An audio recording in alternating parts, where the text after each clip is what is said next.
Well, I got me some frozen peaches laid out here, some fresh peaches that I canned or cut and put up and froze. So we're going to have a peach cobbler today in a cast iron Dutch oven. So y'all hang on for that, okay? Alright, so here we are out here at our fire pit, and we're going to get our charcoal ready so we can make some peach cobbler in a Dutch oven today. So we'll get this fired up and ready, and we'll be back here shortly and put all this stuff together and show you how we make peach cobbler in a Dutch oven. Alright, well, our charcoal's hot, and I've got my Dutch oven out here. As you can see, it's lined with parchment paper. I've got all my other ingredients here. Of course, naturally, I've got my peaches that thawed out. I'm going to use just a regular pie crust in this. Now, you can use bread mix, cake mix. You can make your own breading or whatever you like, you know, your crust. But I'm just going to use a simple pie crust in this one. And I've got a little nutmeg here, and I've got some sugar also and some butter. And that's really all there is to it. So I'm going to go ahead and get this unrolled here. And the parchment paper, the only thing about that is you don't have to do that. Some people do, some people don't. It just kind of helps, you know, keep it from sticking to the Dutch oven. And if I can get this out without tearing it up, you know, it just kind of helps to keep from making a mess and makes an easier cleanup. And it doesn't have to be pretty. Now, you can buy liners online. I know Amazon has them, and different ones. You can get them from Lodge's website or whatever. But, you know, you can just take a simple little old roll of parchment paper and cut it in here and form it down in around your Dutch oven. And it works just fine. Some people even actually use aluminum foil, but I like to use parchment paper. You just lay your pie crust down in here like this, just kind of form it around to the bottom. Get that set in there like that, and make sure it touches all the way around. And then all I do, I've got my peaches that I showed you were thawed out, and you know, these were home grown, or not home grown, but they were peaches bought from here in this area. And so I'm just going to dump them in there like that right there. And I've actually got a little bonus today. I've got some strawberries I bought the other day. My wife doesn't know I'm going to do this, but I'm going to add a few strawberries to this mix and beef it up here a little bit. Now, all you really need to do at this point, once you dump that in there, that'll kind of help form around to the sides like that. I just take my sugar, and I use about a cup of sugar. I know it's a lot of sugar, but you know, it wouldn't be cobbler if it wasn't real sweet, right? So anyway, we're going to shake on about half a cup or so of that. We're going to leave a little bit for later. And then I like a lot of cinnamon in mine, and I've got to open this. This dude wasn't open. And we'll take and add a little cinnamon to the mix here. And like I said, I like a lot of cinnamon in mine, so you can adjust these. I don't really have any set mixture. I just kind of eyeball it. And then I like to add just a little bit of nutmeg to them. Some people do, some people don't, but just a little, like that right there. And then the next thing I do is I take my butter, and you know, on your butter, you just want chunks. You don't want just kind of spread them out there evenly like that.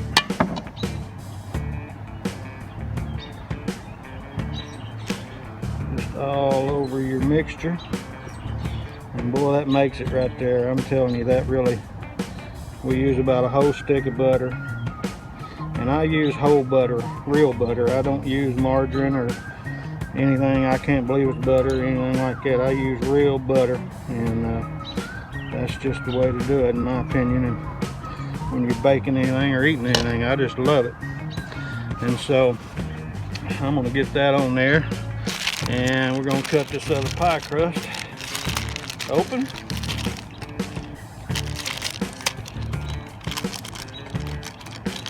Should have had all this ready, but anyway, we're waiting on our charcoal. It should be about ready.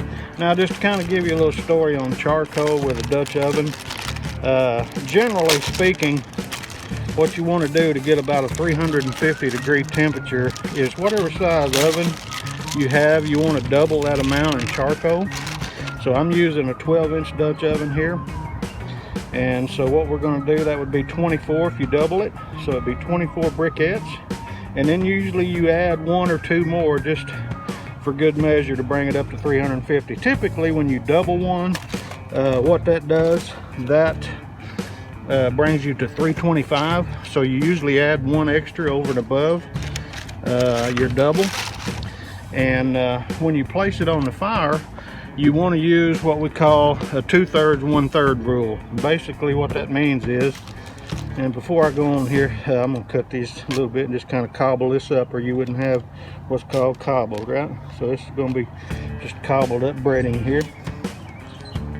We could have cut that and just layered it in there. Some people take and basket weave some of it when they make their own, but we're just going to kind of cobble this up and just make it look like it was cobbled up, amen? So anyway, back to the charcoal situation now. Generally what you want to do is, now we're going to add the rest of the sugar on top of it. Generally you do what's called a 2/3, 1/3 rule. And so you take 1/3 of your charcoal and put it on the bottom. And you heat that up and you put the other 2/3 up on the top of your lid to make it as an oven. And so on a Dutch oven that's 12-inch, that'd be 24. So 2/3, 1/3 would be 8 on the bottom and 16 on top. But since we're going to add a couple more, we're going to have about 9 on the bottom and about 17 on top. So anyway, we got this ready here. Our charcoal's ready. I'm going to put the lid on this and get my fire set up, and then we'll be back here shortly and show you how this works out. Okay, well, we got our Dutch oven down in our fire pit, and I've got about 10 briquettes on the bottom, and I've got the other 18 on top, and I've got them laid out in what's called a checkerboard pattern. You lay some all the way around the outside edge of the rim, and then you place some in between the two in the middle, and that's a checkerboard pattern. And so we've got these set up here for about 350 degrees, and we're going to come back and check this here in about 15 or 20 minutes. You typically want to turn your oven every 15 minutes or so. You turn your main part of your pan one way, and then you turn your lid counterclockwise to that. So we're going to give this about 15 minutes. We'll come back and turn it and see what it looks like. Man, got me some more charcoal going because it's going to take a little more to finish this. But anyway, it's been 30 minutes, so I'm going to turn this again. I've already turned it one time at 15 minutes, but we're going to turn it another time. And like I said, when you turn this, you turn it every 15 minutes. You want to turn your Dutch oven one way, a quarter turn like that right there. And then you want to take your lid lifter and you want to turn it opposite of where you just turned that. While we got it off, let's take a look at that cobbler. Oh yeah, she's cooking down. Gonna be a little while because there was a lot of liquid in there. I should have drained some of it off, but that's okay. We're gonna let her cook. So we got some more charcoal heating up over here in the chimney, and we're gonna have to add some because this charcoal's cooking down. So one thing I'm probably gonna do, since there's a lot of liquid compared to what I told you earlier, I'm probably going to put about 12 or so briquettes on the bottom to heat the bottom up to get a good crust, and then put about 12 or so, 13 maybe on top, and get that up to about 350, 375 degrees. So we'll get this on here and we'll show you here in a little bit what this looks like. All right, it's been another 30 minutes, so we've got this turned. I've turned it another quarter turn, and I want to take and pull this lid and see what this looks like. Oh boy, she's boiling up now. We're going to cook that mixture up, get that liquid cooked down, and that'll caramelize that sugar and firm it up. So as soon as we let that cook a little bit longer, we'll come back to you here shortly. Okay, let's take a look at this and see what we got here. We'll pull this lid. Oh yeah, look at that right there. Still a little bubbly, but I think it's going to be fine. Let me get me a spoon here. see what that looks like. Oh yeah, that's pretty, that'll firm up a little bit more too. So we're gonna go ahead and get ready and take this inside, and we'll bowl this up, and we'll be back with you here shortly to show you what this looks like, okay? All right, well, we've got our cast iron peach cobbler in here. This is my cast iron peach cobbler recipe. It's real simple. You know, it's just basically just some canned peaches that we bought, and we put up in the freezer for a while. Now you can get regular store-bought canned peaches if you wanted to or whatever. I just used a simple pie crust, and also added about a cup of sugar. I put a little bit of nutmeg in there, and also quite a bit of cinnamon because I really like cinnamon. And then I put another pie crust on top and added a little bit more sugar, and then I added about a whole stick of butter to this. And of course we've had it out on the fire pit with charcoal in our Dutch oven, and it's taken quite a bit longer than typically it does because there was a lot of juice in this. I didn't drain the juice off, but anyway, it's firmed up pretty good, looks pretty good here. So we're going to take and get a little bit of this in a bowl, and yeah, man, there. Yeah, it's still a little runny, but that's all right. I got tired of cooking it, and I'm ready to eat it. So we're gonna give this a shot here. There's a little bit there. I'm gonna get a little bit of vanilla ice cream to put in that. And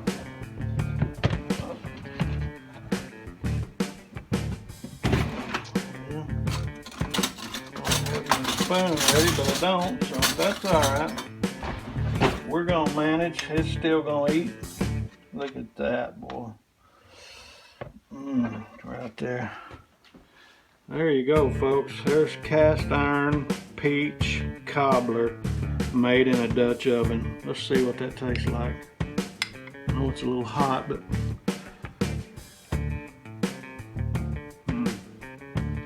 yeah.